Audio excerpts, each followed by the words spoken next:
Nosotros nos preparamos en Apocalipsis capítulo 3. Si tú no trajiste una Biblia, con gusto Ángel, mi primo Elí, pueden acercarte una Biblia en papel para que juntos leamos la palabra del Señor. Apocalipsis capítulo 3. Estamos en la serie titulada Mensajes Incómodos, ¿sí? Y hoy vamos ya por el quinto mensaje, la quinta carta que el apóstol Juan escribió, por supuesto mandado por Jesús a 7 iglesias. Así que si tú te has perdido los 4 sermones anteriores, los 4 mensajes anteriores, te invitamos a que los puedas consultar en nuestra página de internet, ahí en el Facebook, ahí están, y también en nuestro YouTube, ¿verdad, Salita? También, no sabía, ¿quién de ustedes sabe que tenemos YouTube? ¿Alguien? ¿Sí? Ok, uno. Bueno, tenemos YouTube, así Hospital de la Fe. Hospital de la Fe lo puedes encontrar en YouTube y ahí están también todas nuestras, bueno, no todas, pero nuestra serie de mensajes incómodos ya la puedes encontrar en YouTube. Y vamos subiendo de a poco en poco, ¿verdad? Las anteriores. Entonces puedes consultar también en nuestro YouTube, ahí están nuestra serie más reciente que es esta de mensajes incómodos. Quiero que me sigas con tu vista, voy a leer primero en versión de las Américas. Del versículo 1 al versículo 6, vuelve a ser una carta compacta. Voy a leer, es muy similar a la versión 60. Y después le voy a pedir de favor a Adad. Ya te vi que tienes NTV, ¿me ayudas leyendo en NTV del 1 al 6? Te paso este micrófono. Apocalipsis capítulo 3, del 1 al 6. Por favor, Caleb.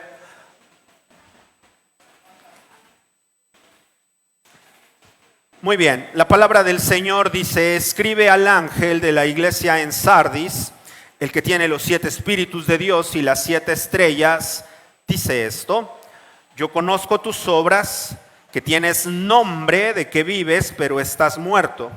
Ponte en vela y afirma las cosas que quedan, que estaban a punto de morir, porque no he hallado completas tus obras delante de mí, de mi Dios. Acuérdate pues de lo que has recibido y oído, guárdalo y arrepiéntete. Por tanto, si no velas, vendré como ladrón y no sabrás a qué hora vendré sobre ti. Pero tienes unos pocos en Sardis que no han manchado sus vestiduras y andarán conmigo vestidos de blanco porque son dignos. Así el vencedor será vestido de vestiduras blancas, y no borraré su nombre del libro de la vida, y reconoceré su nombre delante de mi Padre y delante de sus ángeles. El que tiene oídos, oiga lo que el Espíritu dice a las iglesias. Muy bien, vamos a escuchar ahora Nueva Traducción Viviente. Escribe esta carta al ángel de la iglesia de Sardis. Este es el mensaje de aquel que tiene el Espíritu de Dios de 7 aspectos y las 7 estrellas. Yo sé todo lo que tienes y que tienes la fama de estar vivo, pero estás muerto. Despierta, fortalece lo poco que te queda, porque lo que queda está a punto de morir. Veo que tus acciones no cumplen con los requisitos de mi Dios. Vuelve lo que escuchaste y creíste al principio y reténlo con firmeza. Arrepiéntete y regresa a mí. Si no despiertas, vendré de ti de repente, cuando menos lo esperes, como lo hace un ladrón. Sin embargo, hay algunos en la iglesia de Sardis que no se han manchado con la ropa de maldad. Ellos caminarán conmigo vestidos de blanco, porque son dignos. Todos los que salgan vencedores serán vestidos de blanco. Nunca borraré sus nombres del libro de la vida, sino que anunciaré delante de mi Padre y de sus ángeles que ellos me pertenecen. Todo el que tenga oídos para oír debe escuchar al Espíritu y entender a lo que dice él las iglesias. Amén. Muy bien. Me gustaría que podamos reproducir el video de Sardis. Ponle atención, por favor. Vamos a observar el video. La quinta carta del libro de Apocalipsis fue dirigida a la iglesia en Sardis. Esta ciudad fue la capital del reino de Lidia en el siglo VI a.C.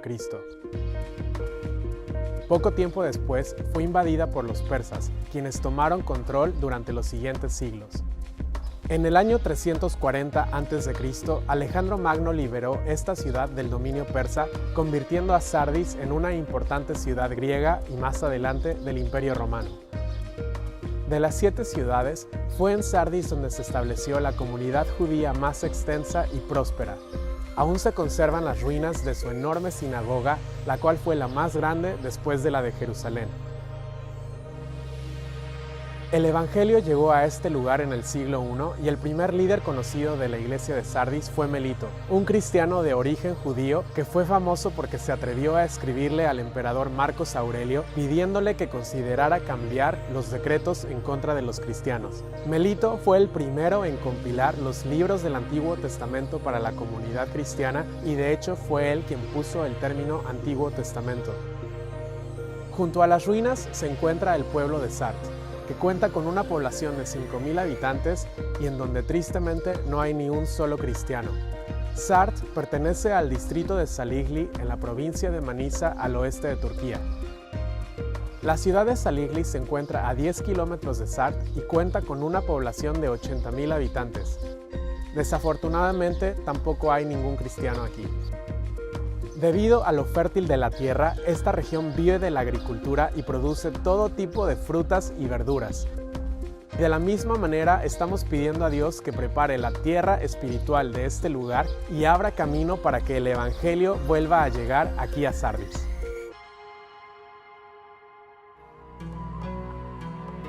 Muy bien.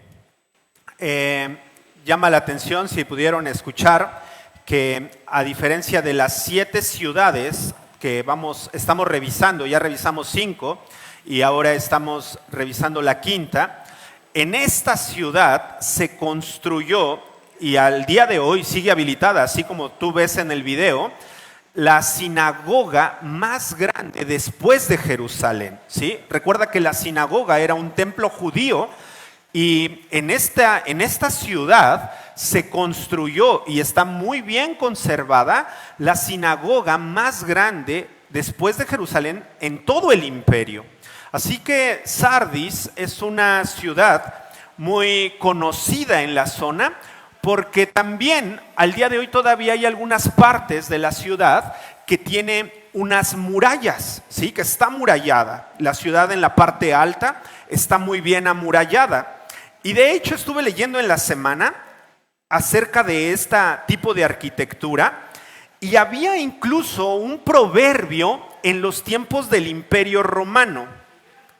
Y el proverbio, la frase, decía: conquistar la Acrópolis de Sardis es imposible, ¿sí? Conquistar la Acrópolis de Sardis es imposible.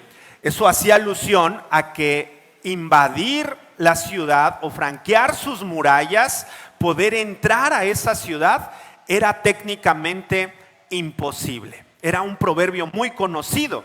Ahora, me llamó la atención también leyendo en la semana que esta ciudad fue invadida 5 veces. Así que el proverbio no fue tan real, ¿no? Las murallas tampoco eran tan imposibles de penetrar. Fue en toda su historia invadida 5 veces. Y 2 de ellas, escúchalo bien, 2 de ellas fue invadida por negligencia humana. Y tú vas a decir, ¿y cómo fue la negligencia humana?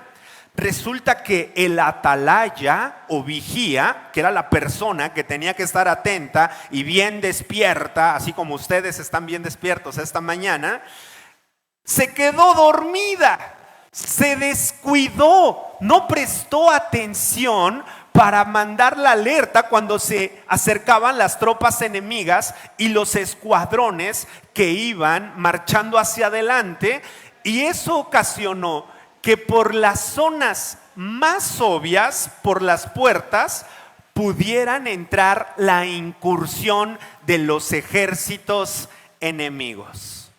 Por quedarse dormidos, por no velar de manera correcta. Ahora ya leímos nosotros la carta que Jesús a través de Juan le manda a la iglesia en Sardis. Y como ustedes ya son buenos lectores de la palabra del Señor, la primera pregunta que yo quisiera hacerles a todos ustedes es: ¿qué notaron de diferente después de ya revisar 4 cartas? Y esta es la quinta. En lo que leímos, ¿qué notaron de diferente?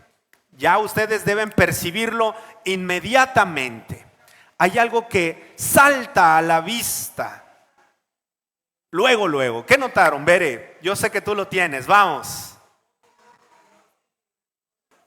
¿Verdad que sí? Muy bien, Bere. Bere dice, y claro, es lo que notamos inmediatamente, que en la estructura de las cartas nosotros teníamos 4 partes. ¿Lo tienes ahí en tus notas?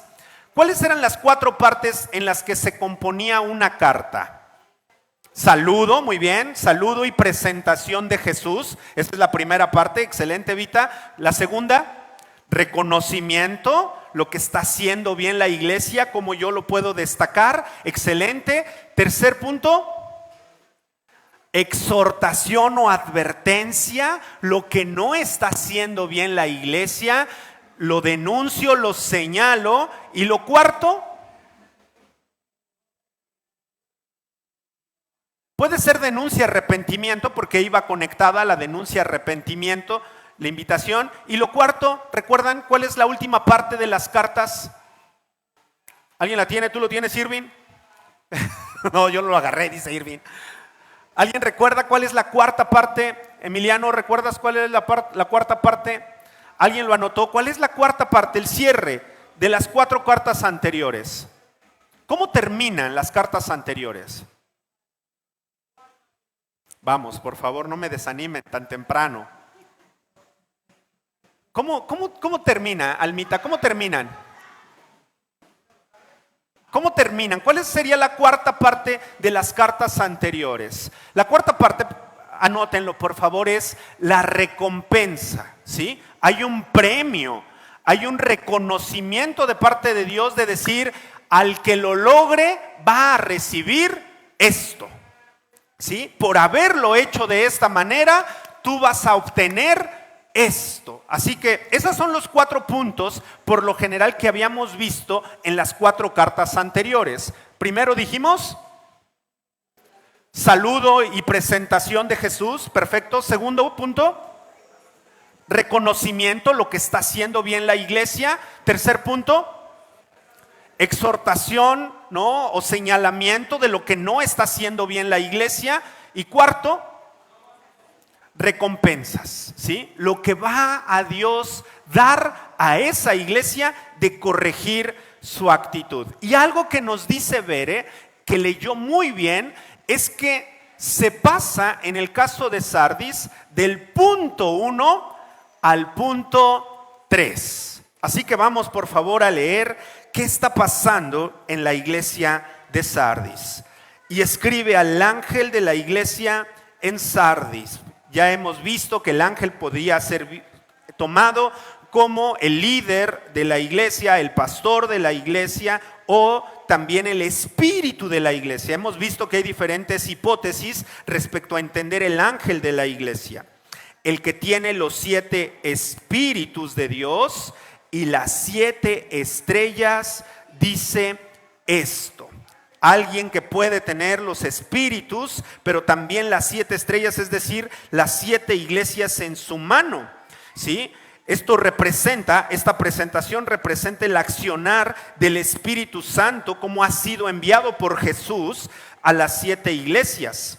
El Espíritu inspira profecía y vivifica a los muertos. Esta iglesia necesitaba escuchar la advertencia profética y buscar la vida vivificante del Espíritu. Algo que nos presenta inmediatamente ahora Juan es: la vida de la iglesia está en las manos de Cristo. Está en las manos de Cristo. La vida de la iglesia está en las manos de Cristo. La vida del hospital de la fe está en las manos de Cristo. Ese es un recordatorio que nos está lanzando Juan inmediatamente. Pero no nada más está, como lo hemos visto anteriormente, para ser sostenida, ¿sí? Tú puedes estar en las manos de Cristo para ser sostenido pero escúchame muy bien y anótalo por favor. También para ser juzgado. ¿Sí? ¿Soy claro?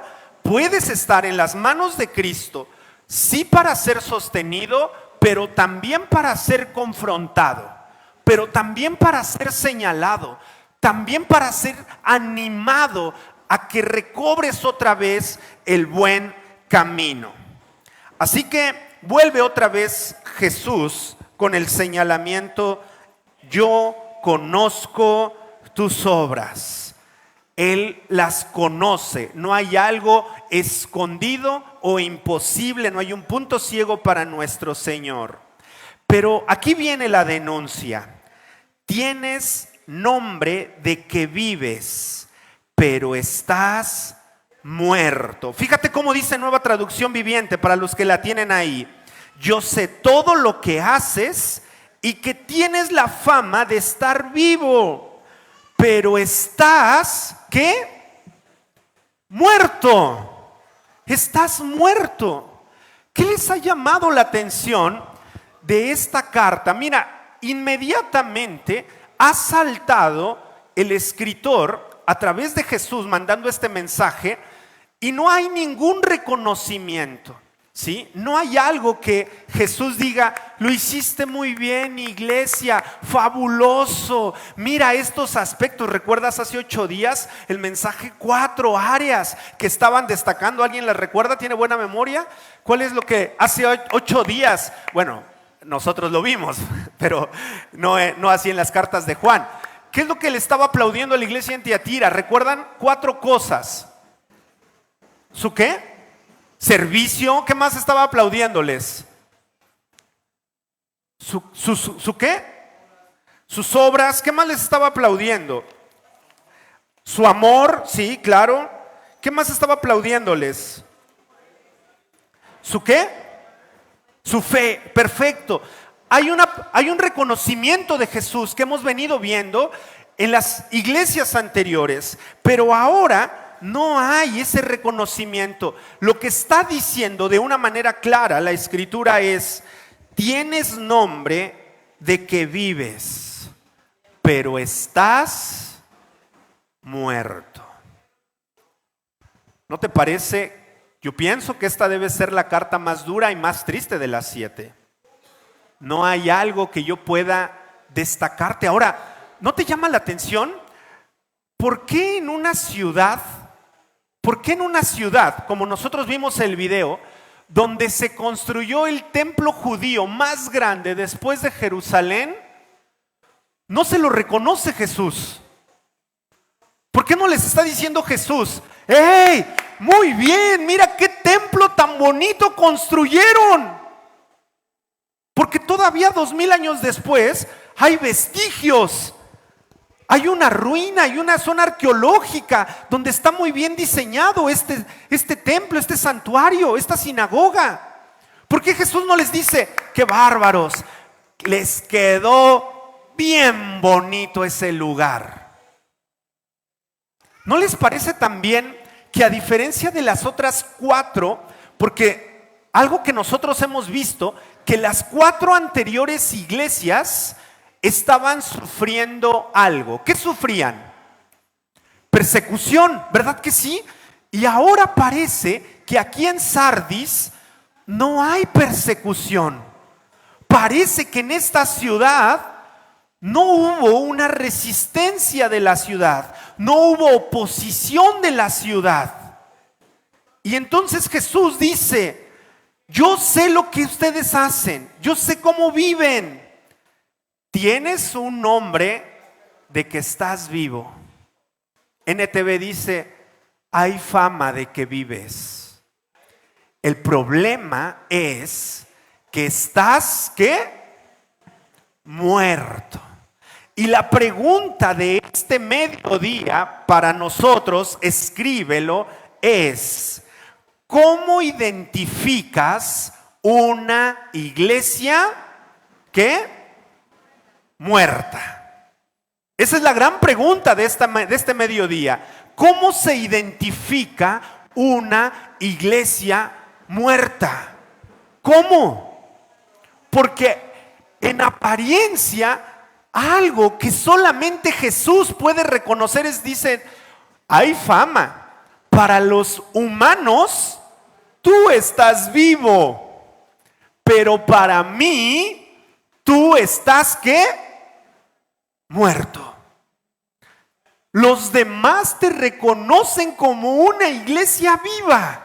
Los demás te ven y te mencionan, te nombran, te utilizan de referencia como una iglesia viva. El problema es que tú estás muerta. ¿Cómo se identifica una iglesia muerta? Quiero preguntarte, ¿cuántos años tienes de caminar con Dios? No lo digas públicamente, no lo hables en voz alta. Piénsalo primero. ¿Cuántos años tienes de caminar con Dios? Ahora escucha la siguiente pregunta. ¿Dónde está ubicado en esos años tu mejor momento con Él? Medita esta primera pregunta. ¿Cuántos años tienes de relacionarte con Dios? Y la segunda pregunta sería, ¿en dónde ubicarías de esos años tu mejor momento con Él? Estuve leyendo a algunos autores esta semana acerca de esta pregunta, ¿cómo identificas una iglesia muerta? Y uno decía, llamado Miguel Núñez, el pastor Miguel Núñez dice, tú puedes identificar a una iglesia muerta porque es una iglesia que vive en el pasado. De las glorias pasadas.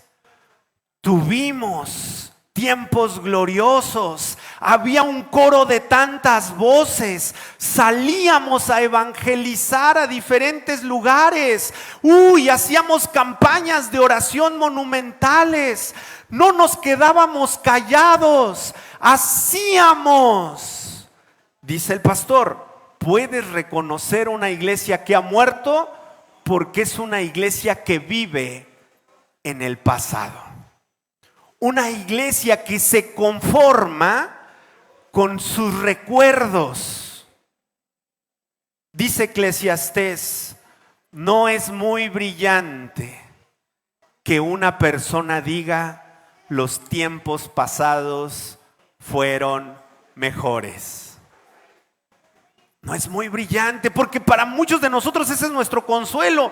Ay, no, es que qué tiempos tan bonitos yo tuve cuando era joven.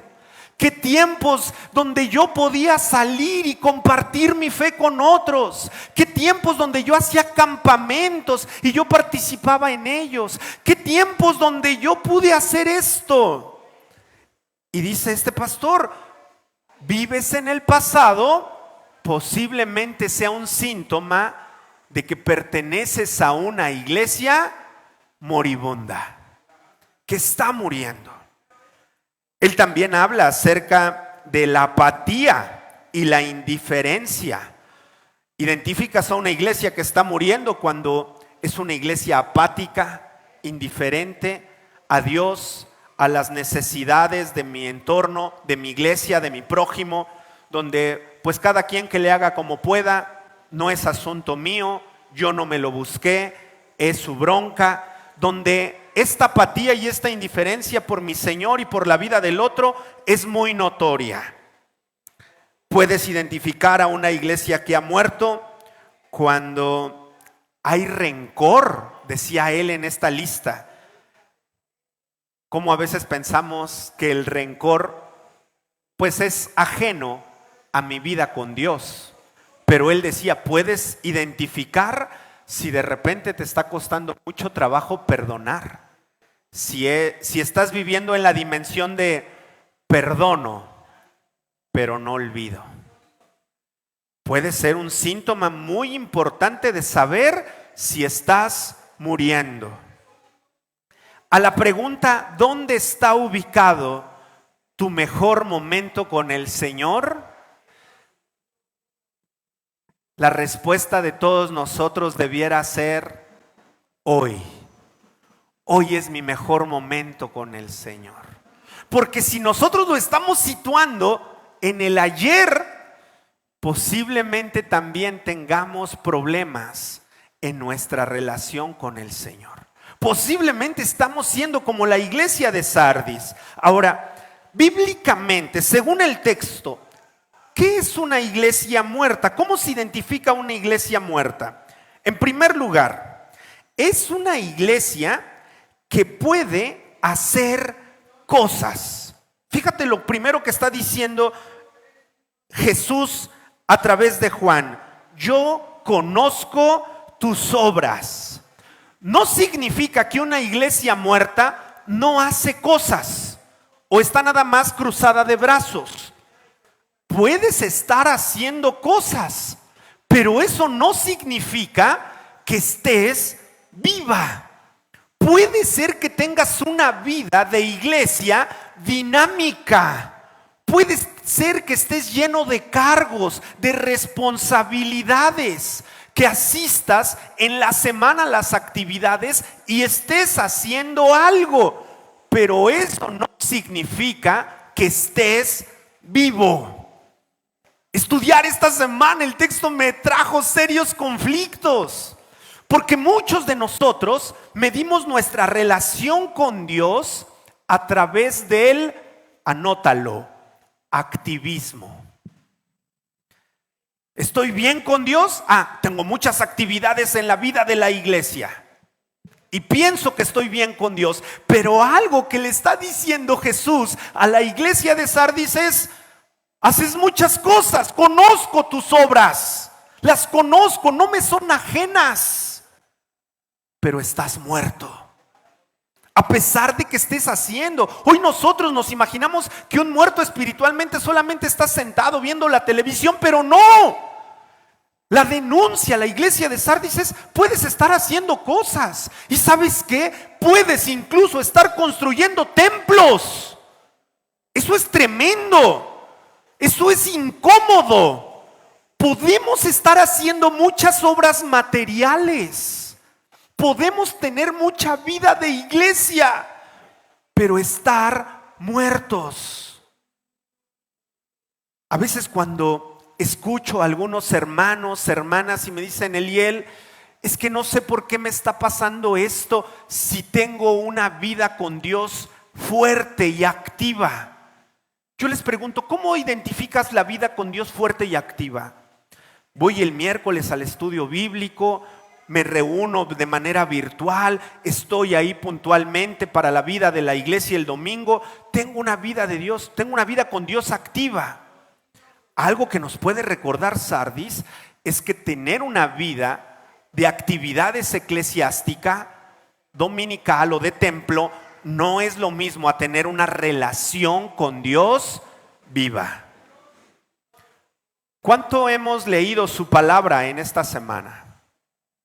¿Cuánto esta palabra, aparte de estudiarla, leerla, memorizarla, ha impactado nuestros corazones para producir un cambio?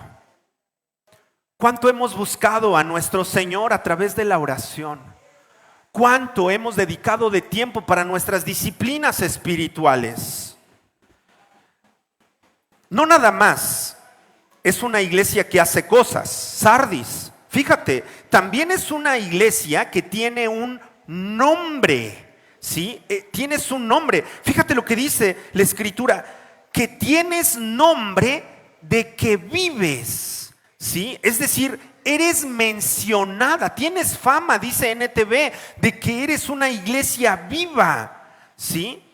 Puedes ser mencionada como iglesia, puedes tener un registro como iglesia, puedes aparecer en un padrón como iglesia, incluso te pueden ubicar como referencia de iglesia, ¿no? Hay muchos de nosotros que de repente, por ciertas ubicaciones de templos, los utilizamos como referencia, ¿no es cierto? Ahí donde está la iglesia de los héroes, atrás. Tan buena referencia tiene, ¿no es cierto? De la iglesia de la Alameda a un costado.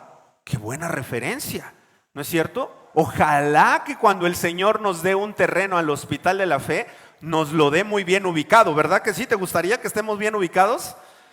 Que tan bien ubicados que digan, de ahí del Hospital de la Fe doblas a mano derecha. Ah, qué bello, ¿no? Sobre carretera, ¿no? Qué lindo sería que eso suceda. Tener una iglesia, mira, tú puedes tener una iglesia con nombre, ubicada, referenciada, incluso registrada ante gobernación.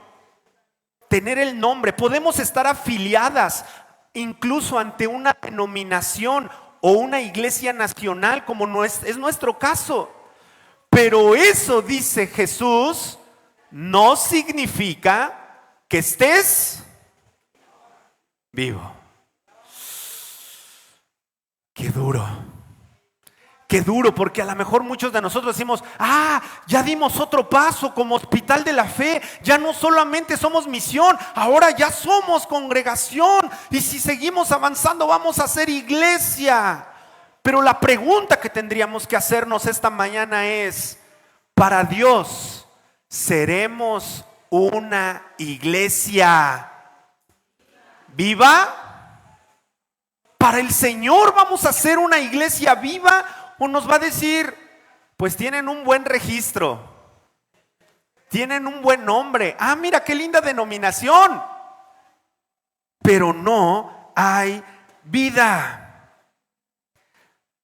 No nada más significa que estás muerto. Dice, versículo 2, ponte en vela y afirma las cosas que quedan y que estaban a punto de morir, porque no he hallado completas tus obras delante de mi Dios.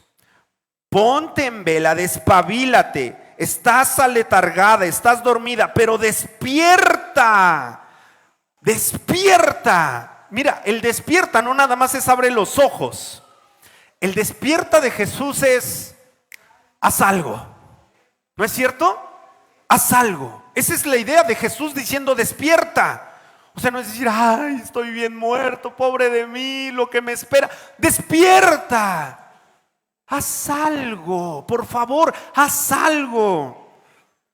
¿Qué es lo que nosotros tenemos que hacer? Versículo 2, aquí vienen, por favor, empieza a enumerarlas. Ponte en vela. ¿Qué significa? ¿Que nos preparemos una olla de café y que no durmamos toda una noche? ¿Eso significa ponte en vela?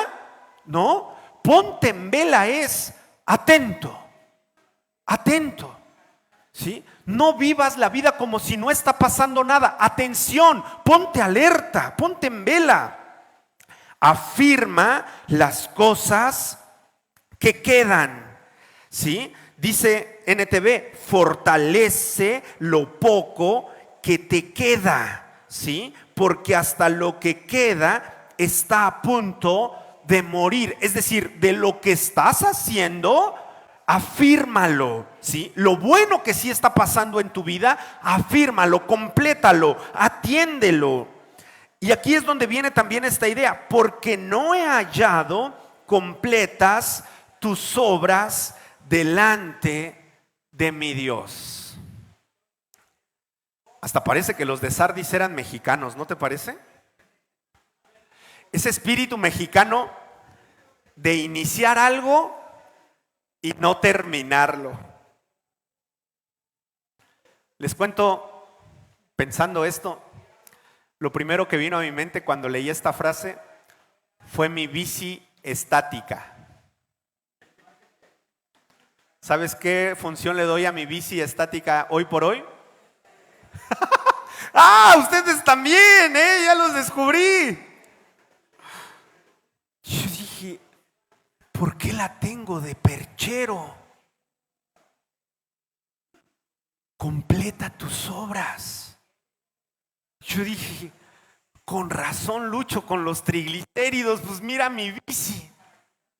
O sea, la debería tener bien aceitada y acá listo para haber ido a las Olimpiadas su pastor. Y no ha completo las obras. No ha completo las obras. Y sabes, la Escritura, Jesús denuncia y dice, hay algo que empezaste y no has terminado. ¿Cuántos prometimos? No levantes la mano. ¿Cuántos prometimos el 1 de enero de este 2024? Por cuanto me diste la vida, Señor, te prometo, voy en serio, que este año voy a leer completa la Biblia, Señor. Que voy a orar todos los días, Señor. Y se quedó en promesa como la bicicleta. ¿Alguno de ustedes se ha visto lastimado por una promesa de alguien que no ha cumplido? Y Jesús nos recuerda y dice: necesito que puedas completar tus obras delante de mí. Quedan pocas cosas, pero fortalécelo. Versículo 3. Acuérdate pues de lo que has recibido y oído. Guárdalo y arrepiéntete. Mira qué interesante. Aquí viene parte de la solución de Jesús. Acuérdate pues, ¿qué haces cuando estamos por morir? Bueno, tenemos que completar las obras, tenemos que estar atentos, pero fíjate el versículo 3.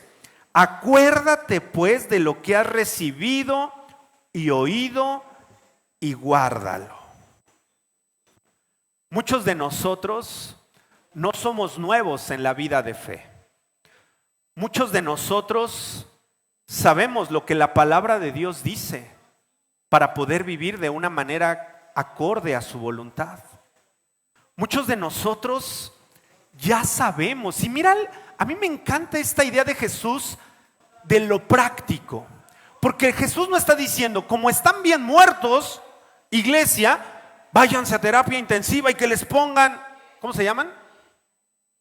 ¿Cómo se llaman? Desfibriladores, ¿verdad?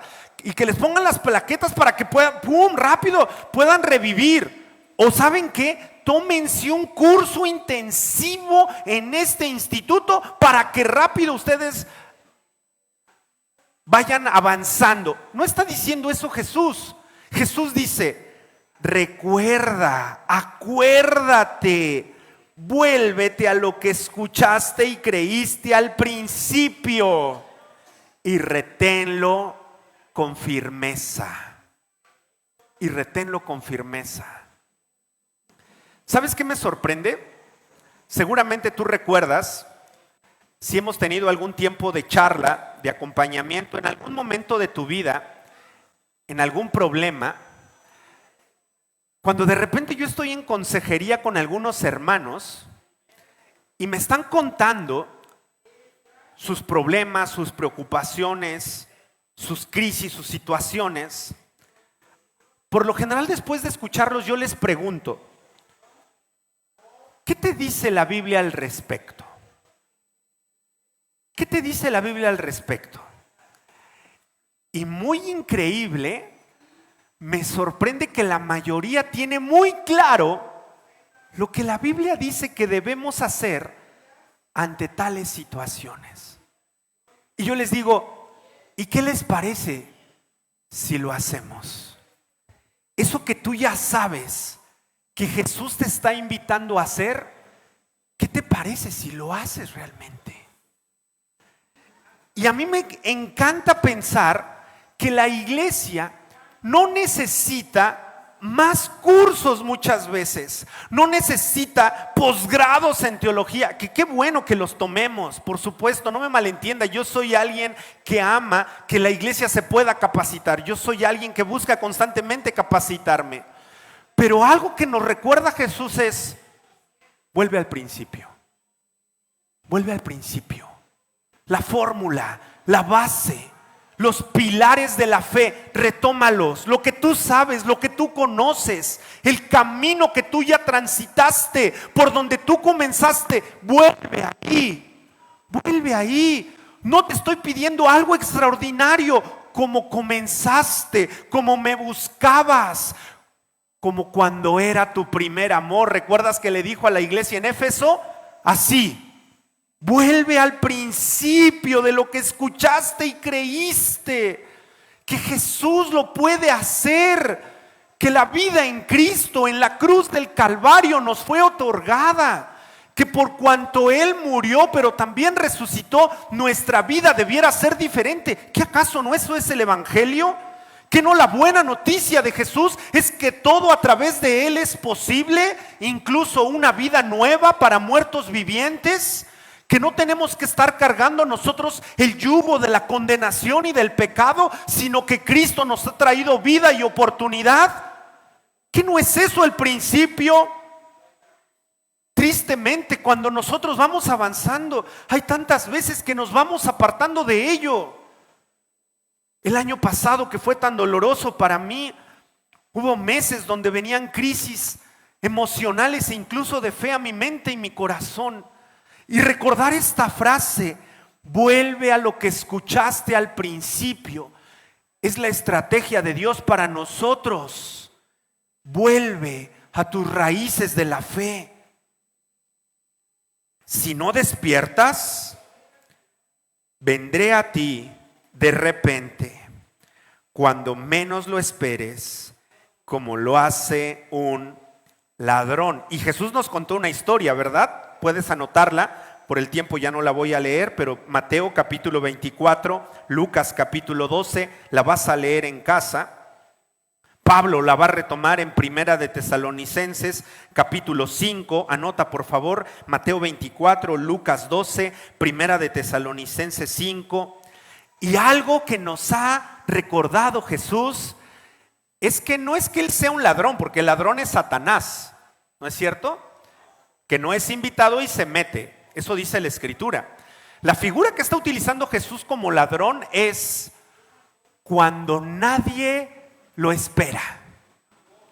Porque Jesús pone el ejemplo ahí en la parábola y dice, nadie de ustedes, si supiera a qué hora viene un ladrón, se pondría a dormir en ese horario, ¿verdad que no? Todos estarían ¿qué? Atentos, alertas. ¿Ustedes vieron ese mensaje que mandaron las cámaras de que alguien se había metido aquí al Hospital de la Fe en la noche? ¿Vieron a nuestro escuadrón de combate SWAT? A Caleb, a David y a Ángel, uno escondido tras el otro. No es cierto, entraron muy valientes, debo reconocer que son bien valientes estos muchachos. Si alguien supiera a qué hora va a venir alguien, los estaríamos esperando, ¿no es cierto?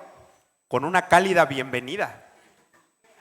Pero como no sabemos, dice Jesús, necesitamos estar atentos. Si tú no despiertas, vendré a ti de repente, cuando menos lo esperes, como hace un ladrón. Así que el mismo Jesús vuelve a utilizar esta referencia. Ahora, hay algo muy lindo en la iglesia de Sardis, versículo 4. Pero tienes unos pocos. ¿Cuántos son en Sardis? Pocos. No la iglesia. Fíjate, hay unos pocos en Sardis que no han manchado sus vestiduras y andarán conmigo vestidos de blanco porque son dignos. Así el vencedor será vestido de vestiduras blancas y no borraré su nombre del libro de la vida y reconoceré su nombre delante de mi Padre y delante de sus ángeles. ¿Qué notas en el versículo 4 y 5? ¿A qué le pone mucha atención Jesús? Versículo 4 y 5. Al vestido, ¿verdad que sí? Excelente, Fátima. Qué buena observadora eres. ¿Y saben qué? ¿Por qué Jesús está mencionando el versículo 5? Hay dos referencias que Jesús está utilizando de la iglesia de Sardis, ¿sí? Pero está utilizando incluso a la propia ciudad como referencia. La primera referencia que utilizó es esta. Yo les conté que Sardis en la actualidad todavía tiene conservado las murallas que protegían a la ciudad. Y al arranque les dije que era un proverbio que nadie podía entrar a Sardis por tan segura que era. Pero las veces que entraron a Sardis fue por descuidos humanos, que quien tenía que velar se quedó dormido. Por eso la primera referencia que está utilizando Jesús es: ustedes tienen nombre de ser famosa, pero eso quedó en el pasado, como Sardis, como la ciudad, ¿sí? La fama de Sardis ya no era para el tiempo de Juan, era 7 siglos atrás. Y dice Jesús, despierten, atención, no les vaya a pasar lo mismo que le pasó a esta ciudad, que por quedarse dormidos no atendieron la causa. Ahora, la segunda referencia, como bien lo detecta Fátima, tiene que ver con la ropa. Con la ropa. ¿Y sabes por qué? Porque en Sardis era una de las principales proveedoras de lana para todo el imperio. Anótalo, por favor. Si algo se fabricaba en Sardis, era lana de alta calidad, para que la ropa pudiera ser desarrollada. Había centenares de rebaños en esta ciudad y en sus campos de alrededor que proveían la lana para muchas partes del imperio. Pero fíjate el vestido. ¿Cómo detectas a una iglesia muerta? Según el versículo 4. ¿Cómo detectas a una iglesia muerta? Todos, por favor, observen sus Biblias. Versículo 4. ¿Cómo se detecta una iglesia muerta? ¿Por qué, Evita? Puedes detectar a una iglesia muerta. ¿Por qué? Por la ropa. Porque la ropa está manchada. Ahora, por lo general, ya les he dicho que lo que hacemos en el último domingo del mes, aparte de la Santa Cena, es comer juntos, pero ahora como Hospital de la Fe, a partir de este año, lo vamos a hacer cada 2 meses. No se trata de que te hayas manchado la ropa con un mole, ¿verdad? Que a eso no se refiere la Escritura. ¿A qué se refiere mancharte la ropa? ¿Cuál es la idea? Porque fíjate el versículo 4, pero tienes unos pocos en Sardis que no han manchado sus vestiduras y andarán conmigo vestidos de blanco porque son dignos. ¿Cómo se manchan las ropas? Almita, yo sé que tú lo tienes. ¿Cómo se manchan las ropas? Según el versículo 4. Todos observando el versículo 4, ¿cómo se manchan las ropas? Siendo indigno, no. Versículo 4. ¿Cómo se manchan las ropas? Todos. Apocalipsis 3, versículo 4. ¿Cómo se manchan las ropas? Con la maldad, no.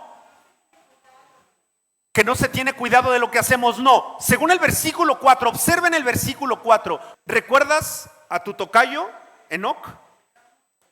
Dice la Biblia que fue llevado con el Señor y no conoció la muerte. Solamente 2 hombres en el Antiguo Testamento no conocieron la muerte física: el tocayo de Enoc y el profeta Elías. Ahora, nos tendríamos que hacer la pregunta: ¿por qué el tocayo del aquí presente no conoció la muerte? ¿Qué hizo? Y la Biblia dice de una manera muy corta: y Enoc caminó con Dios. Y tú dices, ¿y por caminar con Dios le fue tan bien? ¿Qué significa? ¿Traía tenis todo el tiempo? ¿De esos para correr? ¿Qué significa caminar con Dios? Que le hacemos caso, atendemos, nos relacionamos y vivimos para Él. Y mira lo impactante de la iglesia en Sardis.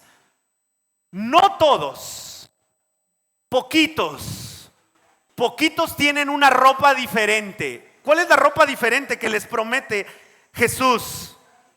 Vestidos blancos. Ahora, ¿son vestidos blancos porque son perfectos y ellos jamás se han equivocado? No. ¿Por qué son vestidos blancos? ¿Cómo sabemos que sí están bien blancos esos vestidos? ¿Por qué qué? Porque no. ¿Cómo sabemos que sí son vestidos bien blancos estos? Estamos terminando. ¿Cómo sabemos que sí son vestidos blancos, Samuel? Pero ¿de dónde vienen los vestidos tan blancos en la Escritura? Porque son los vestidos de Jesús. No es de que una persona tenga los méritos suficientes para tener unas vestiduras blancas. Es que lo que hace Jesús en la justificación y la santificación es quitarnos los vestidos manchados de nosotros y ponernos sus vestidos blancos, perfectos en nosotros, para presentarnos delante de su Padre. No son nuestros vestidos, son vestidos prestados. Esos son los vestidos para aquellos que caminan con Él. Serán vestidos de vestiduras blancas y no borraré, va a quedar ahí los nombres del libro de la vida y reconoceré su nombre delante de mi Padre y delante de sus ángeles. ¿Alguien le interesa un reconocimiento como este? Levante la mano. ¿A alguien le encantaría que cuando venga por segunda vez Jesús diga: ah, Padre, te presento a Edgar. Padre, Ruth viene conmigo. Deja a Ricardo, Señor, es de los nuestros. ¿No les encantaría un recibimiento de esos? ¡Qué emocionante! ¿Qué es lo que tenemos que hacer? Ponernos alerta, arrepentirnos, regresar al principio, lavar nuestros vestidos. ¿Cómo lavamos nuestros vestidos? Pidiendo al Señor su asistencia para que nos ponga sus ropas blancas, perfectas, en nuestra vida que tanto necesita de Él. Versículo 6. El que tiene oídos, oiga lo que el Espíritu dice a las iglesias. Termino con esta pregunta. ¿Están listos? ¿Qué significa oiga? Según el texto, el que tiene oídas, porque así ha terminado todas las cartas. El que tiene oídos, que oiga. ¿Qué significa que oiga? ¿Le suena así como el dicho de: si ves las barbas de tu vecino cortar, pon las tuyas a remojar? ¿A qué le suena? Si tienes oídos, que oiga. Porque no quiere decir eso, porque dices: pues sí, claro, tengo oídos, pues oigo. Pues sí, no se refiere a eso. ¿A qué se refiere? El que tenga oídos, que oiga. ¿A qué? Ah, ¿verdad que sí, Nuri querida? El oiga es: haz algo, haz algo, haz algo. Vive, no te quedes sentado, no regreses a tu casa de la misma manera que llegaste. Haz algo al respecto. Que oiga. ¿Escuchaste? ¿Viste cómo le fue a Sardis, hospital de la fe? Haz algo al respecto con la ayuda de tu Señor. Cierra tus ojos, por favor. Padre del cielo, nos ponemos en tus manos en este mediodía. Te pedimos perdón, yo te pido perdón, porque hay muchas características de esta iglesia en Sardis que me representan. Quiero suplicarte misericordia, oportunidad, ayuda para mi vida y la vida de la iglesia. No queremos tener nombre solamente de vivos. Queremos ser una iglesia bien viva. Queremos ser una iglesia que camina contigo. No una iglesia que viene a verte cada 8 días. No, eso no queremos. Queremos ser una iglesia que todos los días, que a toda hora, camina contigo. Eso queremos. Una iglesia que te toma en cuenta, te respeta, te dignifica, con los compañeros de trabajo, con los compañeros de escuela, en el transporte público, en el entrar y en el salir, cuando hacemos negocios, cuando servimos a alguien, cuando desarrollamos nuestras labores cotidianas. Queremos eso en nuestra vida. Queremos ser una iglesia que completa lo que inicia. Queremos ser una iglesia que ama leer tu palabra. Queremos ser una iglesia que ama buscarte en oración. Queremos ser una iglesia poderosa en el ayuno. Queremos ser una iglesia poderosa en el servicio a otros, Padre. Queremos ser una iglesia radiante, con vestiduras blancas, porque tú nos has puesto esas ropas, Padre mío. Déjanos ser una iglesia que se tapa un oído para que ahí se quede lo que ha escuchado y lo ponga por obra. Queremos ser una iglesia viva para ti, no de pocos, no donde pocos hacen, no donde pocos caminan, no donde pocos retienen, donde muchos, donde la mayoría, donde si es posible con tu ayuda en su totalidad viven así. Queremos adorarte, no queremos quedarnos dormidos. No queremos vivir, Señor, de la apariencia de las ropas. Queremos poseer las ropas verdaderas de tu amor y de tu oportunidad. En el nombre de Jesús te lo pedimos.